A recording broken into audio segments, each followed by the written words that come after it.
Are you meticulously counting your carbs? Have you cut out all the sugar, all the processed foods, all the bread, pasta, and rice? Only to look at your glucometer in the morning and see a number that makes absolutely no sense? Or maybe you're doing everything right. If you're fasting, you're eating clean, whole foods, but your A1C dollars is still stuck. Or that stubborn, inflammatory fat around your middle just will not budge, no matter how much you diet or exercise. It is one of the most maddening, frustrating, and demoralizing experiences. And I want to tell you right now, before we go any further, you are not failing. Your diet is not necessarily wrong, and you are not a bad patient. You are likely fighting a hidden enemy, a powerful saboteur that has almost nothing to do with what's on your plate.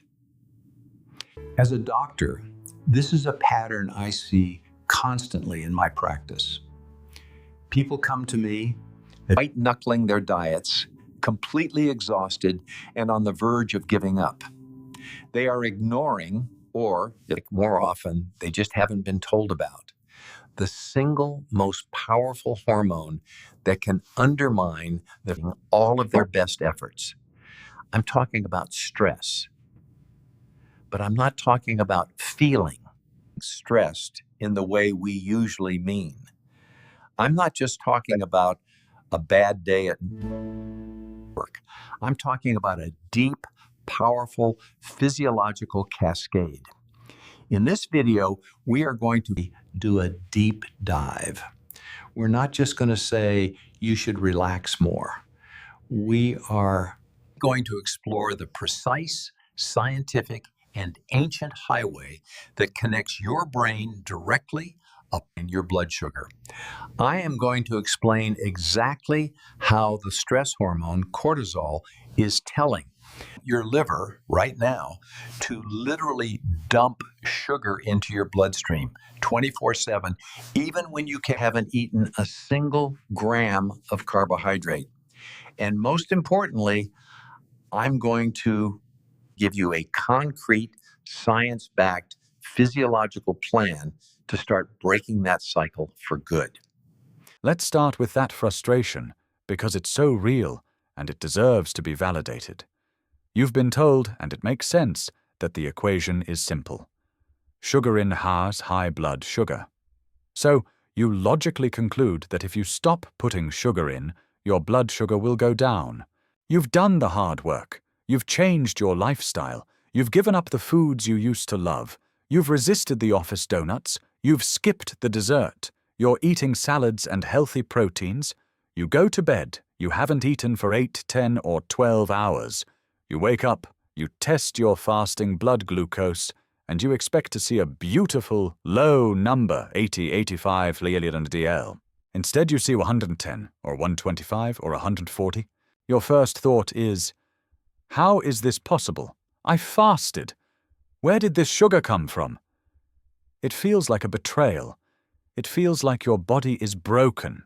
I'm here to tell you, your body isn't broken. It's doing exactly what it's designed to do.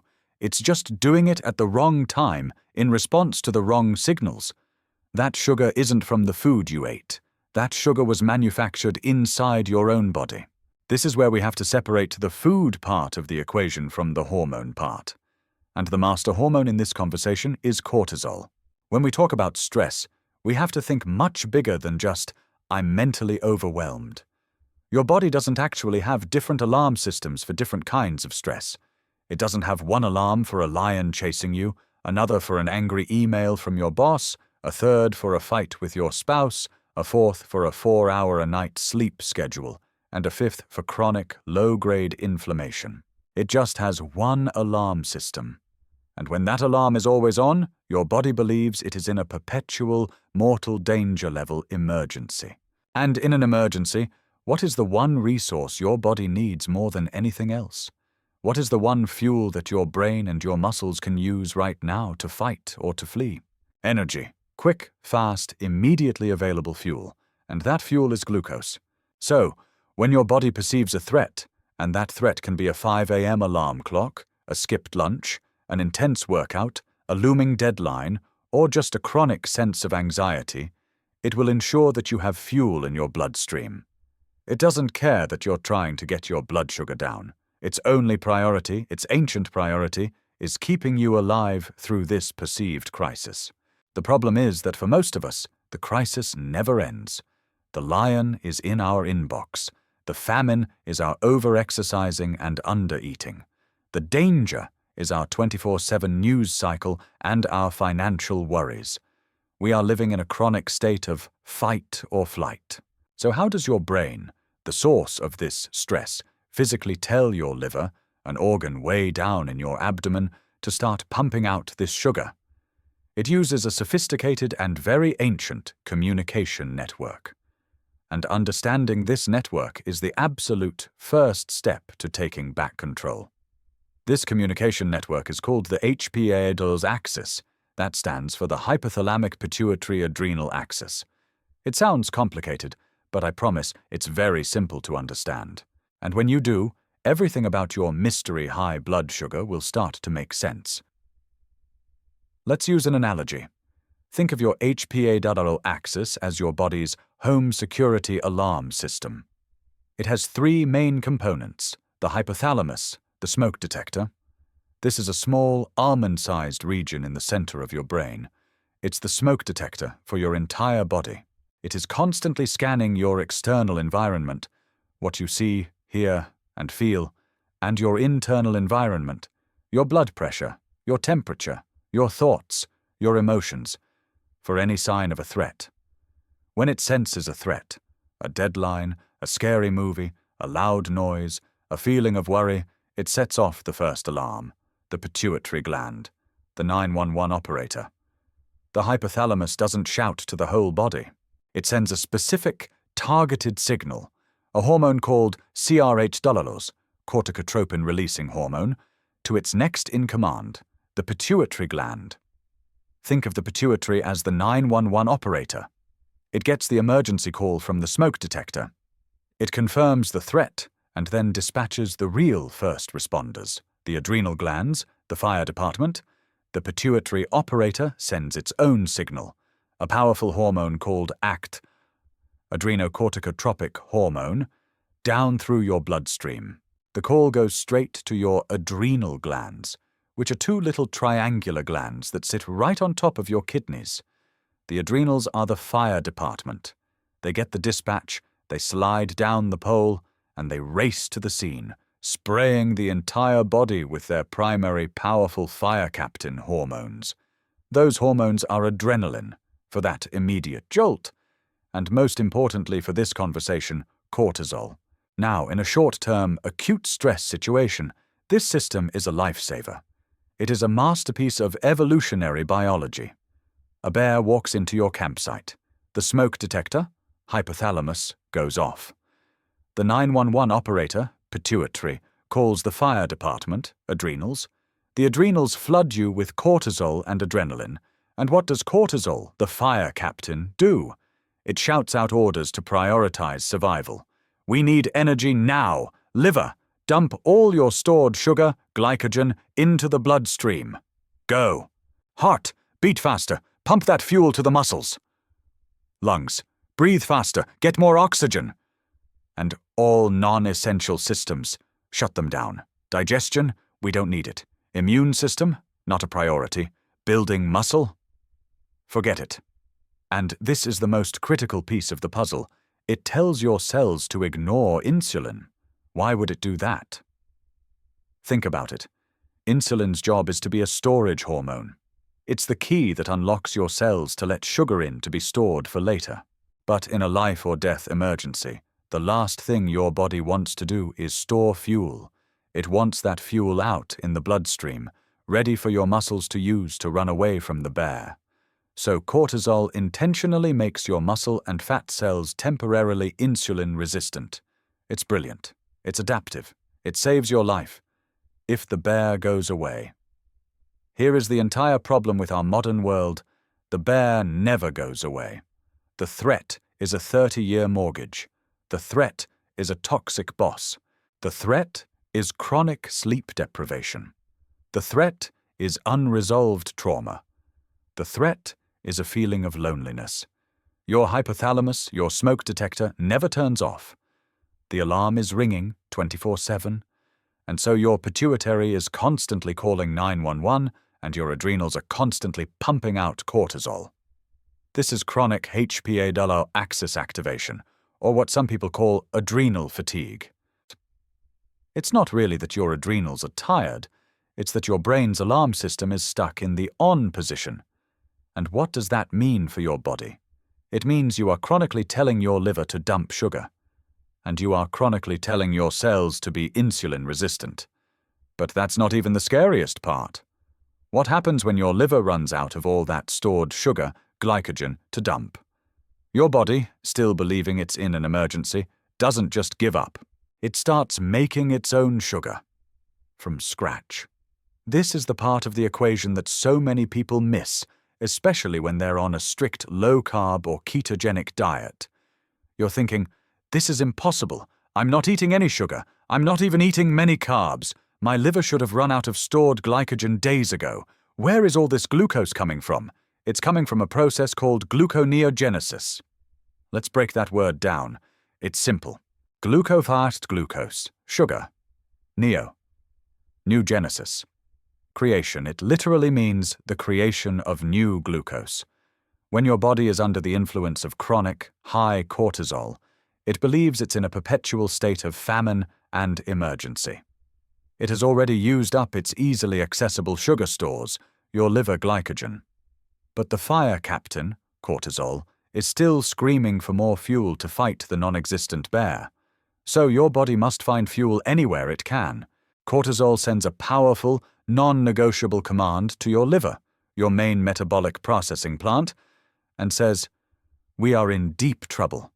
I need you to make new sugar from other sources, now." And what are those other sources? Primarily amino acids. Where does your body get a large, available pool of amino acids? By breaking down your body's own muscle tissue. I want you to really sit with that for a moment. Your chronic, unmanaged stress is sending a hormonal signal, cortisol, that can literally cause your body to catabolize, break down, your own valuable metabolically active muscle mass. It takes those proteins, breaks them into amino acids, ships those amino acids to the liver, and the liver, through the magic of gluconeogenesis, chemically converts them into pure glucose. It also breaks down stored fat, triglycerides, into glycerol, which can also be turned into glucose by the liver. So let's go back to you waking up in the morning. You've fasted for 12 hours. You've eaten no carbs. You test your blood, and it's 130 mg/dl. That 130 is not food. That is brand new glucose that your liver manufactured overnight, all because your brain's alarm system was stuck on. Think of your liver as a sugar factory. In a healthy person, the factory mostly just receives and packages sugar that comes in from the diet, storing it as glycogen. But when cortisol, the emergency factory manager, takes over, it forces the factory into 24/7 production mode. It flips a switch, and the factory starts manufacturing new sugar from raw materials, your protein and fat, that it's stealing from other parts of your body. This is the dawn phenomenon on steroids. This is the hidden culprit. Now, let's put this all together and see the truly vicious, devastating feedback loop this creates. You are chronically stressed, mentally, emotionally, or physically. Your HPA axis is hyperactive. Your cortisol levels are chronically high. Cortisol tells your liver to make new sugar, gluconeogenesis, from your own tissues and dump it into your bloodstream. Your blood sugar rises. What does your body always do when blood sugar rises? Your pancreas releases insulin to deal with it. But stop. Remember what else cortisol does. It also makes your cells resistant to insulin's message. So now you have the single worst-case scenario for your metabolism. You have a bloodstream that is flooded with sugar from your liver and flooded with insulin from your pancreas, but the insulin can't do its job. The key is in the lock, But cortisol has jammed the mechanism. The sugar can't get into the cells, so what happens? The cells are effectively starving, even though they are swimming in a sea of glucose. What do starving cells do? They send a panic signal back up to the brain saying, "We're starving, we need fuel." And what does your brain, the hypothalamus, perceive that "we're starving" signal as? An emergency. A threat. This triggers the HPA axis even more, which produces more cortisol, which tells the liver to make more sugar, which spikes your blood sugar higher, which makes your pancreas scream for more insulin, which makes your cells even more resistant. This is the cycle. High cortisol leads to high blood sugar, which leads to high insulin, which leads to insulin resistance, which leads to more stress and higher cortisol. You cannot diet your way out of this loop. You can't fast your way out. You can't exercise your way out. You must break the cycle at the source. You have to find a way to physiologically tell your brain that the emergency is over. So let's talk about the solution. We've clearly established the problem. The HPA axis, your body's alarm, is stuck in the on position. This is keeping cortisol high, which in turn is driving gluconeogenesis and insulin resistance. The solution, therefore, is not to just try harder with your diet. You're probably already doing 90% of that correctly. The solution is to physiologically signal to your brain that the threat is gone. We need to find the manual off switch for the smoke alarm. We need to convince your hypothalamus that the bear has left the campsite. How do we do that? We do it by intentionally activating the other side of your nervous system. You have the fight or flight system, which is called the sympathetic nervous system. This is what the HPA axis activates. But you also have its beautiful, powerful opposite, the rest and digest system, called the parasympathetic nervous system. You can't just will your cortisol to be lower, but you can take specific physical actions that activate your parasympathetic system. When you do that, it sends a direct, biological, all-clear signal to your brain, which then tells the hypothalamus to quiet down, which tells the pituitary to stop calling 911, which tells the adrenals to stop pumping out cortisol. This is the work, and I'm going to give you my top 4 evidence-based strategies. These are not woo-woo, these are direct interventions for your nervous system. Action 1. Master your vagus nerve, the off switch. The fight or flight system is a gas pedal. The rest and digest system is the brake. The single most important part of your body's braking system is a long wandering nerve called the vagus nerve. It's called the wandering nerve because it starts at your brainstem and wanders all through your body, touching your heart, your lungs, and your entire digestive tract. When you stimulate this nerve, you are physically applying the rest and digest brake. The fastest, most direct, and most powerful way to do this is with your breath, specifically by focusing on long, slow exhales. Inhaling is a sympathetic, gas pedal activity. Exhaling is a parasympathetic, brake activity. A technique I teach all my patients is called physiological sighing or cyclic sighing. Research from Stanford University has shown this is one of the fastest ways to lower acute stress and improve mood. It's incredibly simple. Take a deep inhale through your nose, filling your lungs. Without exhaling, top it off with a second, shorter inhale, packing in a little more air, then a long, slow, complete exhale through your mouth, as if you're fogging a mirror. Let it all go. Just 3 to 5 rounds of this can immediately shift your nervous system state. Do this when you wake up.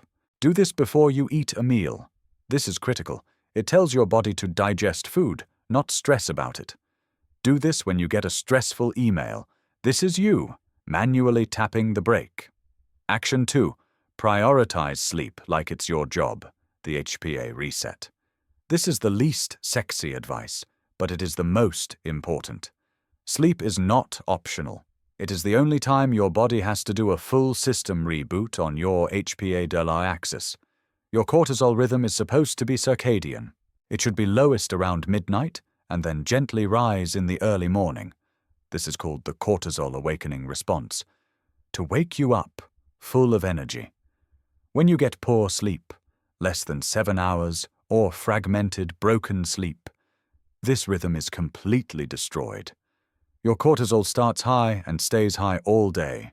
You are starting your day already in a stressed-out, insulin-resistant, sugar-producing state before your feet even hit the floor. You must protect your sleep. My non-negotiables for patients are a consistent bedtime. Go to bed and wake up at the same time, even on weekends. This anchors your body's 24-hour clock, your circadian rhythm. Total darkness. Your skin has photoreceptors. Any light, from a street lamp, a hallway, a phone charger, can disrupt melatonin production and spike cortisol. Use blackout curtains and a good quality sleep mask. A cool room. Your body's core temperature needs to drop to initiate and maintain deep sleep. The ideal range is around 65-68 degrees or 18-20 degrees. No screens for 90 minutes before bed. The blue light from your phone, tablet, or TV is telling your hypothalamus that it is noon. It directly inhibits melatonin, your sleep hormone, and keeps cortisol high. Read a real book, listen to a podcast, talk to your partner, do not stare into a screen. Action 3. Move to metabolize, but don't annihilate. Movement is a double-edged sword. When cortisol dumps sugar into your blood, it wants you to use it. It's screaming, "Run from the bear." The best way to clear that sugar from your blood without needing a flood of insulin is to use your muscles. A simple 10-15-minute walk, especially after your meals, can dramatically blunt your post-meal glucose spike. Your muscles act like a sugar sponge, soaking up that glucose for energy. This is non-negotiable for my pre-diabetic and diabetic patients. However, there is a massive caution here. Overtraining is a massive physical stressor. That 90-minute high-intensity, crush-it-till-you-puke class 6 days a week? That could be the very bear that's chasing you. That could be the exact thing keeping your HPA axis on high alert and your cortisol sky high. You cannot punish your way to health. The goal is to metabolize cortisol, not create more of it. Prioritize resistance training, to build more muscle, which gives you a bigger sugar sponge, and Zone 2 cardio, low and slow, where you can still hold a conversation, over chronic, high-intensity beast mode workouts. Action 4. Feed your nerves. Nutritional support. Your nervous system isn't just a concept, it's a physical thing that runs on micronutrients. When you are chronically stressed, you burn through these calming nutrients at an incredible rate. Magnesium. This is the body's great calm mineral. It's involved in over 300 enzyme reactions and is essential for calming the HPA axis and supporting GABA, your primary chill-out neurotransmitter. Most of us are deficient. I often recommend magnesium glycinate or magnesium threonate before bed. B vitamins, especially B5, B6, and B12. They are critical cofactors for producing your calming neurotransmitters. Stress depletes B vitamins, phosphatidylserine. This is a supplement I often use in my clinical practice. It's a type of fat, a phospholipid, that is highly concentrated in your brain and helps support healthy cell membranes. More importantly, studies show it can help blunt an excessive cortisol response. It can be particularly helpful for those tired and wired people who have high nighttime cortisol that completely ruins their sleep. Start with 1. Don't let this list become another source of stress. The goal is not perfection. The goal is to send gentle, consistent, daily signals of safety to your brain. Start with 5 physiological sighs right now. Then tonight, just get to bed 30 minutes earlier in a dark, cool room. You will be amazed at how your blood sugar finally starts to respond when your brain finally believes the emergency is over. So as we've seen, that stubborn high blood sugar that's been ignoring your perfect diet might not be a food problem at all. It's a signal problem. It's your body's ancient, brilliant survival system. The HPA axis stuck in overdrive. It's your fire captain, cortisol, screaming at your liver. To produce sugar from your own body, a process called gluconeogenesis, to fuel an emergency. That isn't real. And all while, it's making your cells resistant to the very insulin that's trying to clean up the mess. The most important takeaway from our time together is this. You must treat your stress as a physical condition, not just a mental one. You cannot Out-diet a dysregulated nervous system. You have to heal the signal first. You have to prove to your body, through your actions, your breath, your sleep, your movement, that you are, in fact, safe. If you found this video helpful, if it gave you that aha moment, please share it with someone. You care about who is struggling with this. You might just give them the key they've been missing. And please don't forget to hit that subscribe button and turn on the notification bell. I release new, in-depth videos every single week to help you understand the why behind your body's signals and give you the tools to take back your health. Now, I want to hear from you. What was Your single biggest takeaway from this deep dive? And what is your single biggest struggle when it comes to stress and your health? Leave your questions and your stories in the comment below. I'll be in there answering as many as I possibly can. Thank you so much for watching.